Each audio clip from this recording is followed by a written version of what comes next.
Yeah, yeah, yeah, yeah.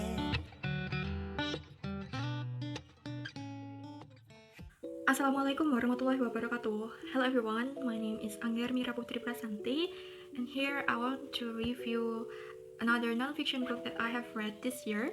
It's called It's Not About the Burqa, edited by Mariam Khan. Well, since there is a lot of phenomena faced by Muslim women about the hijab, inequality, race, and so on, I decided to choose this book to gain some knowledge and information according to the Muslim women, especially in the West nowadays.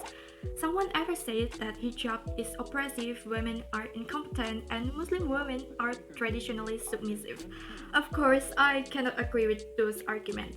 Beforehand, I also found a socio-political movement that aims to achieve gender equality. It is called feminism.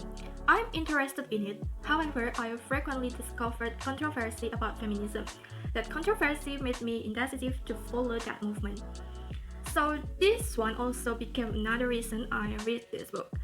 In short, I'm so excited and I have big expectation about this book. Yep, as you can see here, the writer used word burqa on the front cover. Burqa is a word that has been politicized and has become synonymous with Muslim female identity. In January 2016, the Daily Telegraph reported on a private conversation in which David Cameron, who is former Prime Minister of the United Kingdom, said he considered Muslim women to be traditionally submissive. This has created numerous responses to his comments. For instance, Muslim women holding up placards explaining exactly how they were not traditionally submissive. In fact, thing about Muslim women are always hearing either in real life or in cyberspace. But when was the last time we heard a Muslim woman speak for herself without a filter? If Muslim women are to progress in society and be treated with respect, then it is important that we challenge the narrative built around us. We should be the authors of our narrative and identity. We should be the ones speaking about us. God doesn't promote gender inequality. Sufia Ahmed, in her essay, The First Feminist, stated that she was inspired with Khadijah. Khadijah is known to Muslims as the mother of believers for her positions as the Prophet's first wife. Interestingly, Khadijah was the wealthiest merchant in Mecca and was known as Al-Fahira for the pure one for her honesty and integrity. Khadijah has taught us to stand up for women's rights, for girls' rights, and to challenge inequality and misogyny, both cultural concepts which are designed to serve the patriarchal society's structures that benefit men and reduce women to subservient roles. Islam is a religion that empowers women, and yet, for many young Muslim girls, their understanding of Islam comes entirely from a series of cultural interpretations of their faith dictated by the patriarchy. With this and the lack of conversation within their communities about women's rights, the first time many Muslim girls in the West will encounter female empowerment is likely to be from a white feminist perspective. But there is a problem. This perspective disapproves of the hijab, the burqa, modest culture, and other key elements of the Muslim female identity.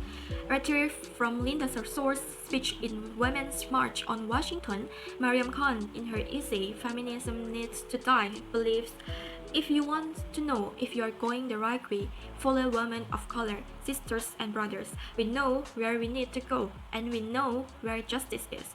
Because when we fight for justice, we fight it for all people and for all our communities. If you want to know if you are going the right way, follow women of color, sisters and brothers.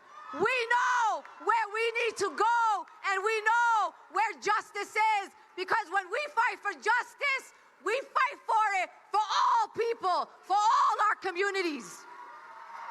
Overall, each essay has its meaning, different hardships, and different viewpoints, yet it is still focused on this book's topic. Interestingly, the essays have several discussions, for example, about hijab, wavering, faith, love and divorce, queer identity, sex, racist country, and how Islam and feminism go hand in hand. The writings are not so provocative, but more like I have dived into the story. These collections of essays were fascinating. Furthermore, looking at the background of Mariam Khan, the editor wants to bring together Muslim women's voice.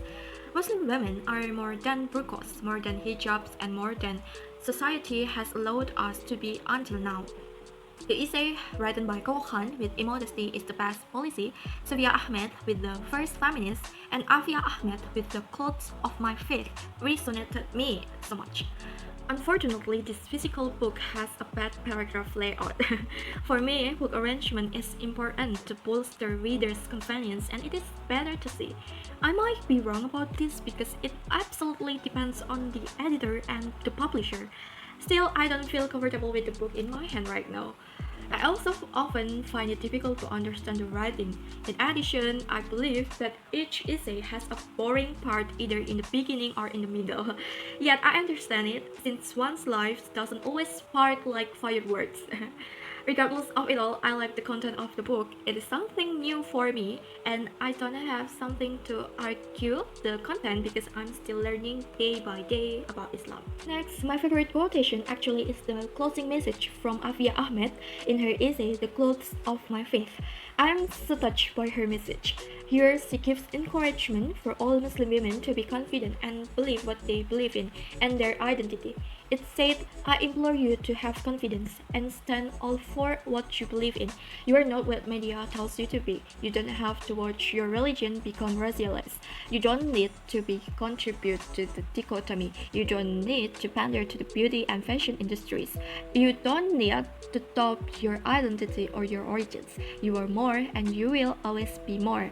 Remember that we are only travelers just passing through, but the mark we make will be written into history forever. Last, to be sure, everyone should read this book. This book not only has a great story, but also has so many values. As a good person, we cannot close our eyes or ears about everything that happens in this world. Reading and listening to other points of view makes us smarter as we get new knowledge. We need different perspective in this life. In action, we can learn something new from other people so that if we encounter the same situation, we know what we should do and think what proper solutions we should take. Since it's not about the burqa, let's talk about how Muslim women living in a minority country. I totally recommend this book to all Muslim female who will live in a minority country. Even though this collection of essays are subjective, we can still receive great values from this book. And of course, it will spark discussions amongst people. I hope people, notably my friends, have read this book so we can have interesting discussion about this book. Okay, this is the end of the video. Thank you for your attention. Stay healthy and goodbye.